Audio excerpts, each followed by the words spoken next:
Hi friends, welcome back to my channel.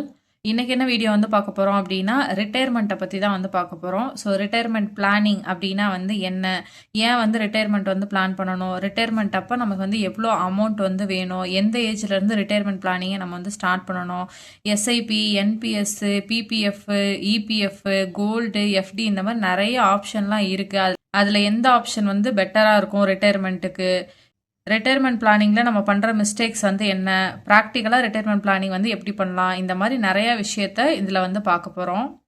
முன்னாடி காலத்திலலாம் ரிட்டையர்மெண்ட்டை பற்றி வந்து பெரிய கவலை இல்லாமல் இருந்தாங்க. ஏன் அப்படின்னா அப்போ வந்து நிறைய பேர் வந்து கவர்மெண்ட் ஒர்க்கர்ஸாக இருந்தாங்க, அவங்களுக்கு வந்து பென்ஷன்லாம் இருந்தது. ப்ளஸ் வந்து எல்லா ரேட்டும் வந்து விலைவாசியெல்லாம் வந்து கம்மியாக இருந்தது, அதனால அவங்களால மேனேஜ் பண்ண முடிஞ்சுது. பட் நமக்கு வந்து அப்படி இல்லை, விலைவாசியும் வந்து ஜாஸ்தியாக இருக்குது, பென்ஷனும் வந்து கிடையாது. கவர்மெண்ட் எம்ப்ளாயீஸாக இருந்தால் கூட நிறைய பேருக்கு வந்து இப்போ வந்து பென்ஷன் இருக்கிறது இல்லை. அதனால் ரிட்டையர்மெண்ட்டை வந்து பிளான் பண்ணுறது அப்படிங்கிறது வந்து ரொம்ப ரொம்ப இம்பார்ட்டன்ட்.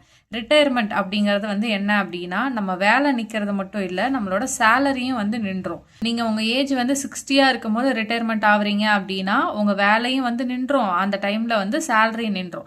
சேலரி நின்றும், வேலை நின்றும், ஆனால் எக்ஸ்பென்சஸ் வந்து நிற்குமா? நிற்காது. நம்மளோட டெய்லி எக்ஸ்பென்சஸ், மெடிக்கல் எக்ஸ்பென்சஸ் அது எல்லாமே வந்து அப்படியே தான் இருக்கும். இன்ஃபேக்ட் கரெக்டாக உண்மையை பார்க்க போனோம் அப்படின்னா அப்போ தான் நமக்கு எக்ஸ்பென்சஸே வந்து ஸ்டார்ட் ஆகும். ஏன்னா வந்து நம்மளோட ஏஜ் வந்து ஜாஸ்தி ஆகிறதுனால மெடிக்கல் எக்ஸ்பென்சஸ்லாம் நமக்கு கொஞ்சம் ஜாஸ்தி ஆகும். ப்ளஸ் ஃபுட்டெல்லாம் வந்து நிறைய கான்ஷியஸாக வந்து சாப்பிட்ற மாதிரிலாம் இருக்கும். அதனால நிறைய விஷயத்துக்கு வந்து நமக்கு எக்ஸ்பென்சஸ் ஜாஸ்தி தான் ஆகும். பட் நம்ம இன்கம் என்ன? 0. இப்படி இருக்கும்போது நம்ம வந்து எப்படி வந்து லைஃப்பை லீட் பண்ணுறது, அதுக்கு தான் நான் ஒரு ரிட்டையர்மெண்ட் பிளானிங் அப்படிங்கிறது வந்து ரொம்ப ரொம்ப இம்பார்ட்டண்ட். ரிட்டையர்மெண்ட் பிளானிங் ஏன் வந்து பண்ணணும் அப்படின்னா லைஃப் எக்ஸ்பெக்டன்சி அப்படின்னு சொல்லுவாங்க. அதாவது ஆவரேஜாக எவ்வளோ வயசு வரைக்கும் வந்து உயிர் வாழ்கிறாங்க அப்படிங்கிறது. முன்னெல்லாம் வந்து ஒரு 65 வயசு வரைக்கும் தான் வந்து எல்லாரும் உயிர் வாழ்ந்துட்டு இருந்தாங்க, ஏன்னா பெருசாக மெடிக்கல் ஃபெசிலிட்டிஸ் வந்து அப்போ கிடையாது. பட் இப்போ ஆவரேஜாக எவ்வளோ வந்து உயிர் வாழ்கிறாங்க அப்படின்னா 75லேருந்து 90 இயர்ஸ் வரைக்கும் வந்து உயிர் வாழ்கிறாங்க. ஏன் அப்படின்னா எல்லா மெடிக்கல் ஃபெசிலிட்டியும் நமக்கு இது இருக்குது. திடீர்னு உங்களுக்கு வந்து ஒரு ஹார்ட் ப்ராப்ளமா, அதுக்கு பார்க்கறதுக்கு மெடிக்கல் ஃபெசிலிட்டி இருக்குது. ஒரு பிரெயின் ப்ராப்ளமா, ஒரு கிட்னி ப்ராப்ளமா, லிவர் ப்ராப்ளமா, எது இருந்தாலும் பார்க்கறதுக்கு இப்போ மெடிக்கல் ஃபெசிலிட்டி இருக்குது. அதனால எல்லாருமே ஆவரேஜாக ஒரு 75 to 90 இயர்ஸ் வரைக்கும் வந்து வாழ்கிறாங்க. அப்போ ஆஃப்டர் ரிட்டையர்மெண்ட் வந்து பார்த்தோம் அப்படின்னா நம்ம 60 வயசில் ரிட்டையர் ஆகிட்டோம் அப்படின்னா ஒரு 20 to 30 இயர்ஸ் வந்து நம்ம ரிட்டையர்மெண்ட் லைஃப்பை வந்து லீட் பண்ணணும். ஒரு 20-30 வருஷம் நம்ம வாழ போகிறோம் அப்படின்னா அதுக்கு எவ்வளோ எக்ஸ்பென்சஸ் தேவைப்படும், அது எல்லாத்தையும் நம்ம வந்து சேர்த்து வைக்கணும்.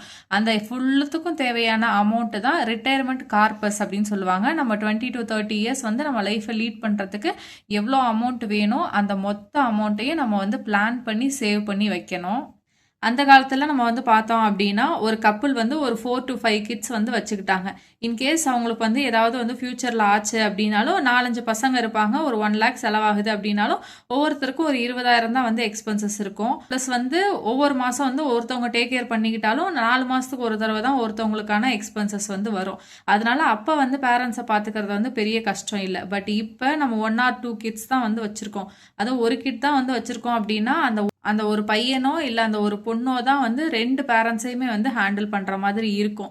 அதனால அவங்களுக்கு எவ்வளோ எக்ஸ்பென்சஸ் ஃபியூச்சரில் வரும் அப்படிங்கிறத வந்து பார்க்கணும். இப்போ நம்மளே வந்து நம்ம சேலரியை வச்சுட்டு லைஃப்பை லீட் பண்ணுறதுக்கு எவ்வளோ வந்து கஷ்டப்பட்டுட்டு இருக்கோம். நம்ம விலைவாசியே இப்படி இருக்குது, அவங்க ஜென்ரேஷன் அப்போ இன்னும் வந்து இன்ஃப்ளேஷன்லாம் ஜாஸ்தி ஆகிடும். அப்படி இருக்கும்போது அவங்கள வந்து நம்ம டிபெண்ட் பண்ணி இருக்கிறது அப்படிங்கிறது வந்து ரொம்ப வந்து தப்பு. அதனால இப்போவே நம்ம ரிட்டையர்மெண்ட்டுக்கான அமௌண்ட்டை நம்ம வந்து சேவ் பண்ணி வச்சுக்கணும். இன்ஃப்ளேஷன் வந்து இன்க்ரீஸ் ஆகிக்கிட்டே போய்கிட்டே இருக்குது. ஸோ நீங்கள் வந்து எவ்வளோ சேவ் பண்ணி வைக்கணும் அப்படிங்கிறத இன்ஃப்ளேஷனை பொறுத்து தான் வந்து கால்குலேட் பண்ணணும். ஸோ இப்போ வந்து கரண்ட்டாக உங்களுக்கு மாதம் வந்து 10,000 ரூபாய் செலவாகுது அப்படின்னா உங்களுக்கு 60 வயசு ஆகும்போது வந்து 10,000 ரூபாய் தான் செலவாகுமா அப்படின்னு கேட்டால் இல்லை. ஏன்னா விலைவாசி வந்து ஏறிக்கிட்டே போயிட்டு இருக்கு. இப்போ இன்னைக்கு வந்து 10 ரூபாய்க்கு நீங்கள் டீ குடிக்கிறீங்க அப்படின்னா இன்னொரு 5 வருஷம் ஆச்சு அப்படின்னா டீ வந்து 20 ரூபாயா இருக்கலாம், 30 ரூபாயா இருக்கலாம், 40 ரூபாயா இருக்கலாம். அந்த அளவுக்கு வந்து இன்ஃப்ளேஷன் வந்து இன்க்ரீஸ் ஆகிட்டு இருக்கு. மினிமமாக ஒரு 8% வந்து இன்க்ரீஸ் ஆகுது இன்ஃப்ளேஷன். ஸோ அதுக்கேற்ற மாதிரி தான் நீங்கள் வந்து கால்குலேட் பண்ணணும். ஸோ இதை எப்படி கால்குலேட் பண்ணணும், ஒரு மாதத்துக்கு வந்து எவ்வளோ செலவு வந்து எனக்கு தேவைப்படும் நமக்கு வந்து ரிட்டையர்மெண்ட் அப்போ அப்படின்னு எப்படி கால்குலேட் பண்ணுறது அப்படின்னா நமக்கு வந்து மாதம் செலவு எவ்வளோ ஆகுது அப்படிங்கிறத கால்குலேட் பண்ணுங்கள். இதில் உங்கள் கிட்ஸோட எக்ஸ்பென்சஸ் எல்லாம் நீங்கள் வந்து சேர்க்கக்கூடாது. அவங்களுக்கான எக்ஸ்பென்சஸ், அவங்க ஸ்கூல் ஃபீஸுக்கு நீங்கள் சேவ் பண்ணுறது, காலேஜ் ஃபீஸுக்கு, மேரேஜுக்கு சேவ் பண்ணுறது, அதெல்லாம் வந்து ஆட் பண்ணக்கூடாது. ஏன் அப்படின்னா உங்கள் 60 வயசு ஆகும்போது அவங்க ஸ்கூல் காலேஜ் படிக்க மாட்டாங்க, உங்களை நம்பி அவங்க இருக்க மாட்டாங்க, அவங்களுக்குன்னு ஒரு வேலைக்கு போயிடுவாங்க, அவங்களுக்குன்னு ஒரு ஓன் சேலரி இருக்கும். ஸோ அதெல்லாம் நீங்கள் கால்குலேட் கால்குலேட் பண்ணக்கூடாது. உங்களுக்கு சாப்பாட்டுக்கு எவ்வளோ அமௌண்ட் வந்து தேவைப்படும், ப்ளஸ் உங்களுக்கு மெடிக்கல் எக்ஸ்பென்சஸ்ன்னு எவ்வளோ தேவைப்படும், அந்த அமௌண்ட்டை மட்டும் இப்போதைக்கு நீங்கள் போட்டு கால்குலேட் பண்ணி பாருங்கள் அப்ராக்சிமேட்டாக. ஸோ 2 பேர் இருக்க ஃபேமிலிக்கு ஃபுட்டு, பெட்ரோலு, ஈபிக்கான அமௌண்ட்டு, கேஸு, ரீசார்ஜு, இந்த மாதிரி வந்து நீட்ஸு கிட்ஸ் இல்லாமல் மீதி இருக்க நீட்ஸ் எல்லாம் போட்டோம் அப்படின்னா ஒரு 10,000 ருபீஸ் வருது இப்போதைக்கு. அப்படின்னா இப்போ உங்கள் ஏஜ் வந்து 40 இருக்குது, இன்னொரு 20 வருஷம் கழிச்சு நீங்கள் ரிட்டையர் ஆக போகிறீங்க அப்படின்னா உங்களுக்கு மாதத்துக்கு ஒரு 30,000 35,000 வந்து தேவைப்படும் உங்களோட பேசிக் நீட்ஸை மட்டும் பார்க்கறதுக்கே. அதே உங்களுக்கு வந்து ஒரு 30 இயர்ஸ் தான் இருக்குது, இன்னொரு 30 இயர்ஸ் இருக்குது, இன்னொரு 30 வருஷம் கழிச்சு தான் ரிட்டையர் ஆக போகிறீங்க அப்படின்னா நீங்கள் ரிட்டையர்மெண்ட் லைஃபுக்குலாம் வந்து போகும்போது உங்கள் பேசிக் நீட்ஸை பார்க்கறதுக்கே மினிமமாக உங்களுக்கு 50,000 ரூபாய் வந்து தேவைப்படும். ஸோ இவ்வளோ வேணும் அப்படின்னா அந்த அளவுக்கான கார்பஸை நீங்கள் வந்து ரெடி பண்ணி வைக்கணும். இப்போ நீங்கள் ஒரு 40 இயர்ஸ் இருக்கவங்களா இருக்கீங்க அப்படின்னா மினிமம் ஒரு 2 to 3 crores ஆவது நீங்கள் வந்து சேர்த்து வைக்கணும் உங்கள் ரிட்டையர்மெண்ட் பிளானிங்க்கு. கேட்கறதுக்கு வந்து ரொம்ப பேனிக்காக இருக்கலாம், பயமாக இருக்கலாம், இது என்ன அப்படிங்கிற மாதிரி இருக்கலாம். பட் இதுக்கான ப்ராப்பர் கால்குலேஷன் கூட என்கிட்ட இருக்குது. அதை நான் ஃபியூச்சர் வீடியோஸில் உங்களுக்கு வந்து ஷேர் பண்ணுறேன்.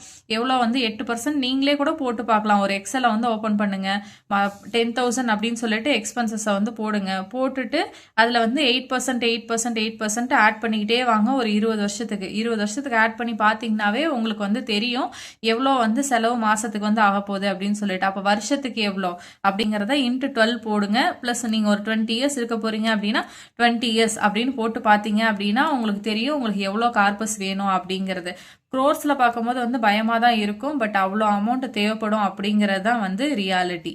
ரிட்டையர்மெண்ட் பிளானிங்கை வந்து நீங்கள் எப்போ ஸ்டார்ட் பண்ணணும் அப்படிங்கிற ஐடியாவே வந்து நிறைய பேருக்கு இருக்கிறதில்ல. ரிட்டையர்மெண்ட் பிளானிங் எப்போ ஸ்டார்ட் பண்ணணும் அப்படின்னா நம்ம ஃபஸ்ட்டு மந்த் சேலரி வந்தோடனே நம்ம ரிட்டையர்மெண்ட் பிளானிங்கை ஸ்டார்ட் பண்ணிடணும். நம்ம மேரேஜு, வீடு கட்டுறது, பசங்களை படிக்க வைக்கிறது, அந்த மாதிரி நிறைய கமிட்மெண்ட்ஸுக்காக அமௌண்ட்டை வந்து சேவ் பண்ணுறோம்.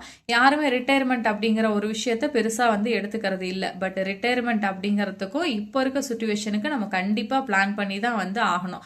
இதனால தான் வந்து கவர்மெண்ட்டே வந்து நம்மளோட ஃபஸ்ட்டு சேலரி, நீங்கள் ப்ரைவேட்டாக இருந்தாலும் சரி கவர்மெண்ட்டாக இருந்தாலும் சரி, நம்ம ஃபஸ்ட்டு சேலரி வந்தோடனே இபிஎஃப் வந்து பிடிக்க ஆரம்பிச்சிருவாங்க நம்மளோட ரிட்டையர்மெண்ட்டுக்காக. ரிட்டையர்மெண்ட் பிளானிங் வந்து எப்போ ஸ்டார்ட் பண்ணணும் அப்படின்னா எவ்வளோ அளவுக்கு உங்களுக்கு முன்னாடி முடியுதோ அவ்வளோ முன்னாடி வந்து நீங்கள் வந்து ஸ்டார்ட் பண்ணணும். ஒரு 25 வயசில் வந்து நீங்கள் ஸ்டார்ட் பண்ணுறீங்க ரிட்டையர்மெண்ட் பிளானிங்க அப்படின்னா நீங்கள் ஒரு மாதம் 2,000 ஸ்டாண்டர்டாக எடுத்து வச்சுட்டு வந்தால் கூட உங்களுக்கு வந்து அந்த கார்பஸ் வந்து ரீச் ஆகிடும். அதே நீங்கள் 40 வயசுல தான் ஸ்டார்ட் பண்ணுறீங்க அப்படின்னா மாதம் 10,000 ரூபாய் எடுத்து வச்சுட்டு வந்தால் கூட அந்த 25 இயர்ஸ் பையன் ரிட்டையர்மெண்ட் ஆகும்போது எவ்வளோ கார்பஸ் வச்சிருப்பானோ அந்த கார்பஸ் தான் வந்து உங்ககிட்ட வந்து இருக்கும். இதுதான் இந்த பவர் ஆஃப் காம்பவுண்டிங் அப்படின்னு சொல்லுவாங்க. அவங்க அந்த 25 வயசு பையன் வந்து 2,000 ரூபாய் தான் எடுத்து வைக்கிறான், நம்ம 40 வயசுல இருக்கும்போது 10,000 ரூபாய் எடுத்து வச்சாலும் ஒரே அமௌண்ட் தான் வருது. ஏன் அப்படின்னா டைம் வந்து மேட்டர்ஸ். எவ்வளோ அளவுக்கு நம்ம லாங்காக வந்து நம்மளை ஹோல்ட் பண்ணி வச்சுக்கிட்டே வரோமோ அந்த அளவுக்கு இன்ட்ரெஸ்ட் வந்து நமக்கு ஜாஸ்தி ஆகிட்டே இருக்கும், நம்மளோட அமௌண்ட் வந்து க்ரோ ஆகிட்டே இருக்கும். அதனால நீங்கள் ரொம்ப யங் ஏஜாக இருக்கீங்க அப்படின்னா உங்கள் ரிட்டையர்மெண்ட்டை சீக்கிரம் பிளான் பண்ணுங்கள். இல்லை உங்கள் ஏஜ் வந்து ஜாஸ்தியாக இருக்குது, 35 40 இருக்கீங்க, இன்னும் ரிட்டையர்மெண்ட்டுக்கு எந்த பிளானும் பண்ணலை அப்படின்னா அட்லீஸ்ட் இப்போலேருந்தாவது ஸ்டார்ட் பண்ணுங்க. ரிட்டையர்மெண்ட் பிளானிங்க்கு வந்து நிறைய ஆப்ஷன்ஸ் எல்லாம் வந்து இருக்குது. நான் ஒவ்வொரு ஆப்ஷனாக வந்து சொல்கிறேன். அதில் உங்களுக்கு வந்து எது வந்து ஓகேயா இருக்கோ அதில் நீங்கள் வந்து இன்வெஸ்ட் பண்ணிக்கலாம். ஃபஸ்ட்டு வந்து இபிஎஃப். ஸோ நீங்கள் சேலரி பீப்புளாக இருக்கீங்க அப்படின்னா வந்துட்டு உங்களுக்கு ஆஃபீஸ்லேயே வந்து இபிஎஃப் வந்து பிடிப்பாங்க. நம்ம சேலரியிலேருந்து ஒரு பர்டிகுலர் அமௌண்ட் எடுத்து போடுவாங்க, ப்ளஸ் கம்பெனியிலேருந்து கொஞ்சம் அமௌண்ட் வந்து நமக்கு போடுவாங்க. ரெண்டும் சேர்ந்து இந்த ஸ்கீமில் வந்து இன்வெஸ்ட் பண்ணுவாங்க. நீங்கள் வேணும் அப்படின்னா வாலண்டியராக கூட இதில் வந்து இன்வெஸ்ட் பண்ணலாம். ஏன் அப்படின்னா இது வந்து நல்ல ஒரு சேஃபான ஸ்கீமு, ப்ளஸ் வந்து அதோட இன்ட்ரெஸ்ட் ரேட்டும் 8.25% வந்து கொடுக்குறாங்க. இது நல்ல ஜாஸ்தியான இன்ட்ரெஸ்ட் ரேட்டு, பிளஸ் இது வந்து காம்பவுண்டிங் இருக்கிறதுனால நல்லா வந்து க்ரோ ஆகும். ஸோ இயர்லி வந்து இன்ட்ரெஸ்ட் வரும், அந்த இன்ட்ரெஸ்ட் திருப்பி போய் பிரின்சிபல் ஆட் ஆகும். நெக்ஸ்ட் இயர் வந்து அந்த பிரின்சிபல் பிளஸ் இன்ட்ரெஸ்ட்டுக்கு சேர்த்து நமக்கு இன்ட்ரெஸ்ட் கிடைக்கும். ஸோ அப்படி இருக்கிறதுனால இதில் நிறைய வந்து இன்ட்ரெஸ்ட் கிடைக்கிறதுக்கான பாசிபிலிட்டி இருக்கு. அதனால உங்களால் முடிஞ்சது அப்படின்னா வந்து விபிஎஃப்னு சொல்லுவாங்க, வாலண்டியர் ப்ராவிடென்ட் ஃபண்டு. அப்படின்னா நீங்கள் வந்து உங்கள் பிஎஃப்லேயே வந்து எக்ஸ்ட்ரா அமௌண்ட்டை நீங்கள் வாலண்டியராக வந்து கான்ட்ரிபியூட் பண்ண முடியும். உங்கள் ஆஃபீஸில் போயிட்டு நீங்கள் வந்து இன்ஃபார்ம் பண்ணீங்க அப்படின்னா நீங்கள் இதை வந்து பண்ணிக்கலாம். ஸோ இது வந்து ஒரு ஆப்ஷனாக நீங்கள் வந்து வச்சுக்கலாம். உங்களுக்கு பேசிக்கான இபிஎஃப் தான் இருக்குது, ஒரு 2,850 ரூபாய் தான் வந்து உங்களுக்கு பிஎஃப்க்கு வந்து போகுது அப்படின்னா நீங்கள் வந்து இதை வந்து எக்ஸ்ட்ரா அமௌண்ட் வந்து போட்டு மந்த்லி 5,000 டெபாசிட் ஆகிற மாதிரி கூட இதை நீங்கள் வந்து பண்ணலாம். ப்ளஸ் வந்து நீங்கள் வந்து ப்ரைவேட்டில் இருக்கீங்க அப்படின்னா ஒரு கம்பெனிலேருந்து இன்னொரு கம்பெனிக்கு வந்து மாறுறீங்க அப்படின்னா உங்கள் இபிஎஃப் அக்கௌண்ட்டை வந்து ட்ரான்ஸ்ஃபர் பண்ணுங்க. அதில் இருக்க ஃபுல் அமௌண்ட்டே விட்ரால் பண்ணிட்டு நீங்கள் வந்து பண்ணாதீங்க. பிஎஃப் அமௌண்ட்டை அப்படியே வந்து ட்ரான்ஸ்ஃபர் பண்ணி எடுத்துகிட்டே வாங்க. ரொம்ப முக்கியமான ரீசன் வந்தால் கூட இந்த பிஎஃப் அமௌண்ட்டில் மட்டும் கண்டிப்பாக வந்து கை வைக்காதீங்க. நிறைய பேர் வந்து சின்ன சின்ன சில்லி ரீசன்ஸுக்காகலாம் வந்து இதிலேருந்து விட்ரால் பண்ணி வந்து யூஸ் பண்ணுவாங்க. பட் இதை வந்து யூஸ் பண்ணாதீங்க. நீங்கள் ரிட்டையர்மெண்ட்டுக்குன்னு எதுவும் பிளான் பண்ணலைன்னா கூட இந்த அமௌண்ட் கொஞ்சமாவது உங்களுக்கு ஹெல்ப்ஃபுல்லாக இருக்கும். அதனால இதையாவது வந்து சேவ் பண்ணி வைங்க. இதையும் வந்து விட்ரால் பண்ணிடாதீங்க. இது ஒரு நல்ல ஆப்ஷன். உங்களுக்கு வேணும் அப்படின்னா விபிஎஃபாக நீங்கள் இதை வந்து கன்வெர்ட் பண்ணிக்கலாம். நெக்ஸ்ட் வந்து பிபிஎஃப். ஸோ பிபிஎஃப் வந்து யார் வேணுமாலும் வந்து ஓப்பன் பண்ணலாம். நீங்கள் பிஸ்னஸ் பண்ணுறீங்க, ஏன் ஹவுஸ் ஒய்ஃபாக இருக்கீங்க, என்னவா இருந்தாலும் நீங்கள் வந்து ஓப்பன் பண்ணலாம். இது வந்து சேஃபான ஒரு ஸ்கீமு. 15 இயர்ஸ் வந்து இதோட லாக்இன் பீரியட் 5 இயர்ஸாக வந்து இன்க்ரீஸ் பண்ண முடியும். ஸோ நீங்கள் வந்து எவ்ரி 5 இயர்ஸ் போயிட்டு ஒரு ஃபார்ம் வந்து ஃபில் பண்ணி கொடுத்துட்டீங்க அப்படின்னா இதை வந்து எக்ஸ்டெண்ட் பண்ணிக்கிட்டே வருவாங்க. ஸோ நீங்கள் ஒரு 30 இயர்ஸில் ஸ்டார்ட் பண்ணுறீங்க அப்படின்னா 15 இயர்ஸ் வரைக்கும் வந்து லாக்இன் இருக்கும். அப்புறம் எகைன் 5 இயர்ஸ் ஒன்ஸ் போயிட்டு ஒரு ஃபார்ம் கொடுத்து நீங்கள் வந்து இதை எக்ஸ்டெண்ட் பண்ணிக்கிட்டே வரலாம். இதோட இன்ட்ரெஸ்ட் ரேட் வந்து 7.1%. இதோட ஸ்பெஷாலிட்டி என்ன அப்படின்னா EEE. நம்ம பே பண்ணுற அமௌண்ட்டுக்கும் வந்து டேக்ஸ் இல்லை, அதில் வர இன்ட்ரெஸ்ட்டுக்கும் வந்து டேக்ஸ் இல்லை. மெச்சூரிட்டி ஆகி வரும்போது இந்த லாங் டேர்ம் கேபிட்டல் கெயின் அப்படிங்கிறதுலாம் நமக்கு வந்து எதுவுமே வந்து வராது. அதனால இது வந்து ஒரு நல்ல ஆப்ஷன் தான் சேவ் பண்ணி வைக்கிறதுக்கு. ஸோ இதுவும் வந்து காம்பவுண்டிங் பவர் இருக்கிறதுனால நம்ம வந்து சேர்த்து வச்சுக்கலாம். ஸோ ஏஜ் வந்து ஒரு 30 தான் இருக்குது அப்படின்னா நீங்கள் வந்து ஒரு மந்த்லி 5,000 மாதிரியாவது இதில் வந்து போட்டு வச்சுட்டு வாங்க உங்கள் ரிட்டையர்மெண்ட்டை பிளான் பண்ணி. எஸ், இது வந்து ரிட்டையர்மெண்ட்டுக்காகவே ஸ்பெஷலாக சென்ட்ரல் கவர்மெண்ட் வந்து கொண்டு வந்த ஸ்கீமு. இதில் வந்து நம்ம இன்வெஸ்ட் பண்ணுற அமௌண்ட்டை வந்து மார்க்கெட் லிங்க்டு இன்வெஸ்ட்மெண்ட், அதாவது வந்து ஸ்டாக்ஸில் ஷேர் மார்க்கெட்ஸ் எல்லாம் வந்து இன்வெஸ்ட் பண்ணுவாங்க. ஸோ மார்க்கெட் எப்படி வந்து ஒர்க் ஆகுதோ அதுக்கேற்ற மாதிரி நமக்கு வந்து இன்ட்ரெஸ்ட் கிடைக்கும். கரெக்டாக இவ்வளோதான் இன்ட்ரெஸ்ட் கிடைக்கும் அப்படின்னு சொல்லி நம்மளால வந்து சொல்ல முடியாது. இப்போ பிபிஎஃப்க்கு வந்து 7.1%, எஸ்எஸ்ஐக்கு 8.2% அப்படிலாம் வந்து சொல்கிறோம்ல, அந்த மாதிரி வந்து கிடையாது. மார்க்கெட் வந்து நல்லா ஒர்க் ஆனிச்சு அப்படின்னா வந்து நல்ல ரிட்டர்ன் கிடைக்கும். இல்லை கொஞ்சம் கம்மியாக ஒர்க் ஆகுது அப்படின்னா வந்து கம்மியாக வந்து கிடைக்கும். ஆவரேஜாக எவ்வளோ கிடைக்குது அப்படின்னா 9 to 12% வந்து நமக்கு வந்து கிடைக்கும். ஸோ 60 இயர்ஸ் வரைக்கும் இதுக்கு வந்து லாக்இன் பீரியடு. ஸோ 60 இயர்ஸ் வந்து ஆனதுக்கப்புறம் வந்து நமக்கு லம்சமாக ஒரு அமௌண்ட்டை வந்து கொடுத்துருவாங்க. ரிமைனிங் வந்து நமக்கு மாதம் வந்து பென்ஷனாக வந்துகிட்டு இருக்கும். ஸோ இதுவுமே ஒரு நல்ல ஆப்ஷன். நீங்கள் வந்து என்ன ஒர்க் பண்ணிட்டு இருந்தாலும் சரி இதில் வந்து நம்ம ஜாயின் பண்ணிக்கலாம். ஸோ நீங்கள் வந்து என்பிஎஸ் வந்து ஓப்பன் பண்ணி அதில் ஒரு மந்த்லி வந்து 2,000 3,000 அந்த ரேஞ்சிலேயாவது இன்வெஸ்ட் பண்ணிட்டு வரலாம். என்பிஎஸ்ஸை பொறுத்த வரைக்கும் வந்து மார்க்கெட் லிங்க்டு தான். பட் வந்து அதுக்குன்னு நிறைய அங்கே மேனேஜர்ஸ் வந்து இருப்பாங்க. ஸோ அவங்க வந்து அதை ஹேண்டில் பண்ணிக்குவாங்க. நமக்கு வந்து மார்க்கெட் நாலேஜ் இல்லை அப்படின்னாலும் அவங்க வந்து இன்வெஸ்ட்மெண்ட் எல்லாத்தையும் வந்து பார்த்துக்குவாங்க. ஸோ இதில் நம்ம பயப்படாமல் வந்து இன்வெஸ்ட் பண்ணலாம். Next SIP. இது வந்து ஹை டு மாடரேட் ரிஸ்க் இருக்கிறது. ஸோ ரிட்டையர்மெண்ட்டுக்கு அப்படின்னு பிளான் பண்ணுறீங்க அப்படின்னா ஒரு 45 to 50 இயர்ஸ் வரைக்கும் வந்து இந்த எஸ்ஐபி இதெல்லாம் வந்து போட்டுட்டு அதுக்கப்புறம் அதை ஒரு சேஃபான இன்வெஸ்ட்மெண்ட்டாக வந்து மாற்றிக்கிறது தான் வந்து பெட்டரான ஆப்ஷன். ஏன் அப்படின்னா நம்ம ரிட்டையர்மெண்ட் டைம் அப்போ மார்க்கெட் வந்து ஃபுல் லோ அந்த மாதிரி எல்லாம் வந்து போயிடுச்சு அப்படின்னா நமக்கு வந்து கொஞ்சம் லாஸ் ஆகிறதுக்கான பாசிபிலிட்டிலாம் வந்து இருக்கு. பட் இதில் இன்ட்ரெஸ்ட் வந்து நல்லா ஜாஸ்தியாகவே கிடைக்கும். மினிமமாகவே ஒரு 10 to 14% வந்து நமக்கு இன்ட்ரெஸ்ட் கிடைக்கும். அதனால இதை வந்து நீங்கள் நல்லா உங்களுக்கு மார்க்கெட் நாலேஜ் எல்லாம் இருக்கு, எதில் இன்வெஸ்ட் பண்ணணுங்கிற ஐடியாலாம் இருக்கு அப்படின்னா நீங்கள் எஸ்ஐபி வந்து ட்ரை பண்ணலாம். நெக்ஸ்ட் வந்து கோல்டு வந்து ஃபுல்லாக ரிட்டையர்மெண்ட்டுக்கு அப்படின்னு சொல்லி ஃபுல்லாக கோல்டை வந்து பிளான் பண்ணாதீங்க. ஒரு ஸ்மால் போர்ஷன் மட்டும் பண்ணுங்க, அதுவே இனாஃபாக இருக்கும். ஏன் அப்படின்னா கோல்டு அப்படிங்கிறது வந்து எந்த இன்கமும் தராது, எந்த இன்ட்ரெஸ்ட்டும் தராது, எந்த டிவிடெண்ட்டும் வந்து தராது. இதை ஜஸ்ட் நம்ம வந்து வச்சுக்கலாம். ரேட் இன்க்ரீஸ் ஆக நம்மளோட அமௌண்ட் வந்து இன்க்ரீஸ் ஆகும். பட் அதை போய் சேல் பண்ணாதான் நம்ம கையில் வந்து கேஷாக வரும். பட் நம்ம வந்து சேல் பண்ணுவோமா, சேல் பண்ண மாட்டோம். நம்ம பசங்களுக்கு வந்து இதை கொடுத்துடலாம் அப்படிங்கிற தாட்டிலே வந்து இருப்போம். நம்ம எக்ஸ்பென்சஸுக்கு அப்படின்னு சொல்லிட்டு ஒரு 1 கிராம் கோல்ட கூட நம்ம சேல் பண்ணி யூஸ் பண்ண மாட்டோம். அதனால கோல்டு அப்படிங்கிறது வந்து ஒரு ஸ்மால் போர்ஷன் வந்து வச்சுக்கோங்க, அது வந்து போதும். ஜாஸ்தி வந்து ரிட்டையர்மெண்ட்டுக்கு கோல்டை வந்து சேவ் பண்ணாதீங்க. இது ஆவரேஜாக ஒரு 8 to 10% தான் வந்து இன்க்ரீஸ் ஆகும். இப்போ ஒரு பாஸ்ட் 2-3 இயர்ஸாக வந்து நல்ல டிராஸ்டிக்காக வந்து இன்க்ரீஸ் ஆகிட்டு போகுது. பட் எல்லா டைமும் அதை வந்து கொடுக்காது. ஆவரேஜாக நீங்கள் பார்த்தீங்க அப்படின்னா ஒரு 8 to 10% தான் கோல்டு ரிட்டர்ன் கொடுத்துருக்கு. நெக்ஸ்ட் ஆப்ஷன் என்ன அப்படின்னா வந்து எஃப்டி. நீங்கள் வந்து ஒரு 50 வயசுக்கு மேலே ஆகுது அப்படின்னா நீங்கள் வந்து ஏதாவது ரிஸ்க்காக எங்கெங்கெல்லாம் வந்து இன்வெஸ்ட் பண்ணி வச்சுருக்கீங்க அது எல்லாத்தையும் எடுத்து சேஃபாக நீங்கள் எஃப்டியில் வந்து போட்டு வச்சுக்கலாம். நீங்கள் வந்து சீனியர் சிட்டிசனாக இருக்கீங்க அப்படிங்கும்போது உங்களுக்கு நிறைய இன்ட்ரெஸ்ட்டும் வந்து கிடைக்கும். பட் இன்ஃப்ளேஷனை வந்து எஃப்டி வந்து பீட் பண்ணுமா அப்படின்னு கேட்டால் வந்து பீட் பண்ணாது. பட் அதில் இருக்க அமௌண்ட் வந்து நல்ல சேஃபாக இருக்கும். 50 இயர்ஸ்க்கு அப்புறம் நம்ம வந்து நம்ம லைஃப்பில் வந்து ரிஸ்க் எடுக்க முடியாது. அப்படி இருக்கும்போது நம்ம வந்து எஃப்டியை வந்து சூஸ் பண்ணிக்கலாம். நெக்ஸ்ட் வந்து ஹெல்த் இன்சூரன்ஸ் ரொம்ப ரொம்ப இம்பார்ட்டன்ட். ஏன் அப்படின்னா ஆஃப்டர் 60 நம்மளோட ஹாஸ்பிட்டல் எக்ஸ்பென்சஸ்லாம் வந்து பயங்கரமா வந்து ஜாஸ்தி ஏறும். சர்ஜரி பண்ற மாதிரியான பாசிபிலிட்டி ஆகலாம், பிபி இருக்கும், சுகர் இருக்கும், நிறைய மெடிசன்ஸ்லாம் வந்து எடுத்துக்கிற மாதிரி இருக்கும், ரெகுலர் செக்கப்புக்கு வந்து போற மாதிரி இருக்கும், திடீர்னு ஏதாவது நமக்கு வந்து உடம்புக்கு வந்துகிட்டே இருக்கும். ஸோ அப்படியெல்லாம் இருக்கும்போது ஹெல்த் இன்சூரன்ஸ் அப்படிங்கிறது வந்து மஸ்ட். அது வந்து எப்படி இருக்கணும் அப்படின்னா கவரேஜ் வந்து நல்லா ஹையா இருக்கணும், பிளஸ் வந்து ஃபேமிலி ஃப்ளோட்டரா இருக்கணும். நம்ம வந்து ஃபேமிலியில் நிறைய பேர் இருக்காங்க அப்படின்னா ஃபேமிலி ஃப்ளோட்டரா வந்து இருக்கணும். பிளஸ் வந்து சூப்பர் டாப் அப்பும் நீங்க வந்து அதுல ஒரு ஆப்ஷனா இருக்கிற மாதிரி வந்து நீங்க வந்து போடணும். ஃபார் எக்ஸாம்பிள் இப்போ நீங்க ஒரு 10 lakhs ஆவது வந்து கவர் எடுத்து வச்சிருக்கீங்க அப்படின்னா சூப்பர் டாப் அப் வந்து ஒரு 20 to 30 lakhs ஆவது வந்து இருக்கிற மாதிரி நீங்க வந்து போட்டுக்கணும். ஸோ அப்பதான் ஏதாவது பெரிய சர்ஜரி இல்லை ஏதாவது இருக்கு அப்படின்னா நம்மளால வந்து கவர் பண்ணிக்க முடியும்.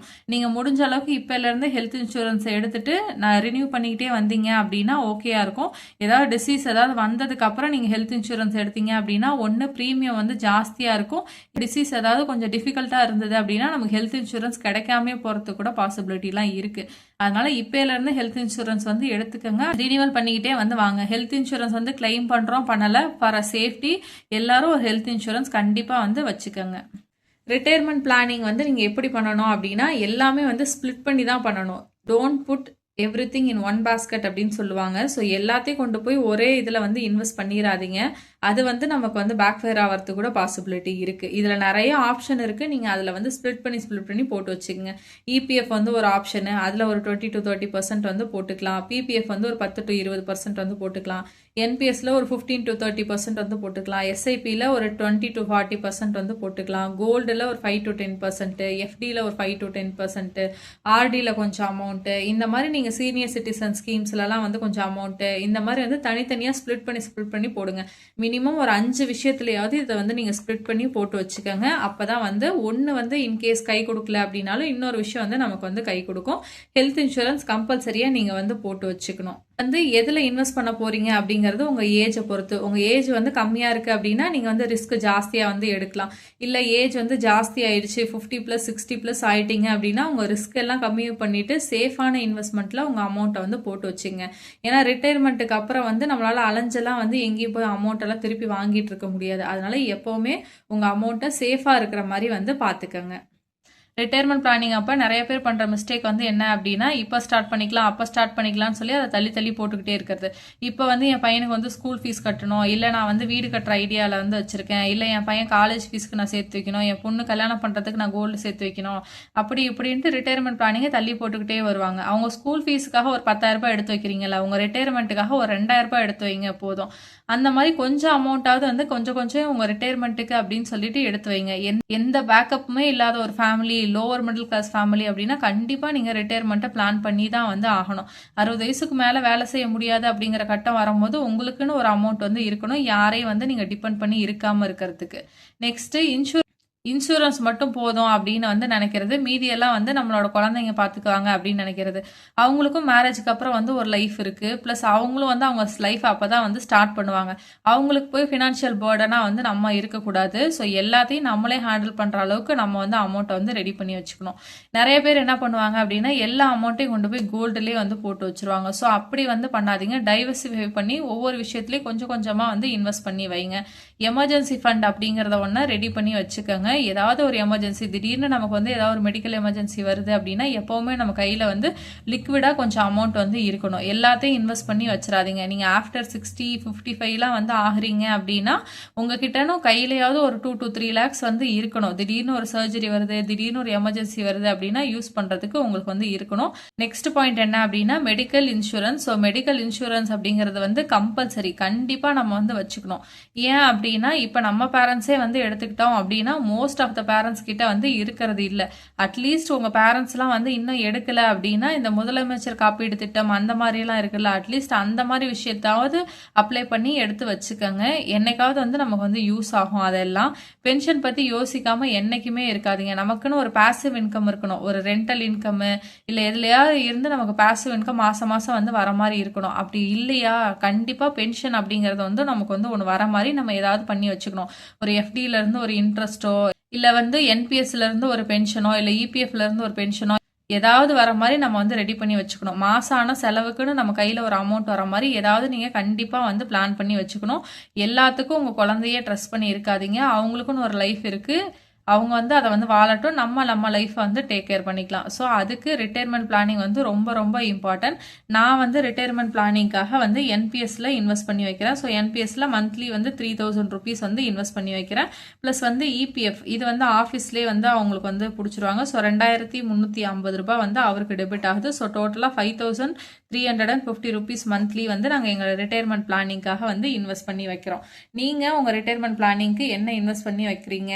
இன்னும் ரிட்டையர்மெண்ட் பிளானிங்கை ஸ்டார்ட் பண்ணாமல் இருக்கீங்களா, இல்லை ஸ்டார்ட் பண்ணிட்டீங்களா? ஸ்டார்ட் பண்ணிட்டீங்க அப்படின்னா எதில் இன்வெஸ்ட் பண்ணி வச்சுருக்கீங்க?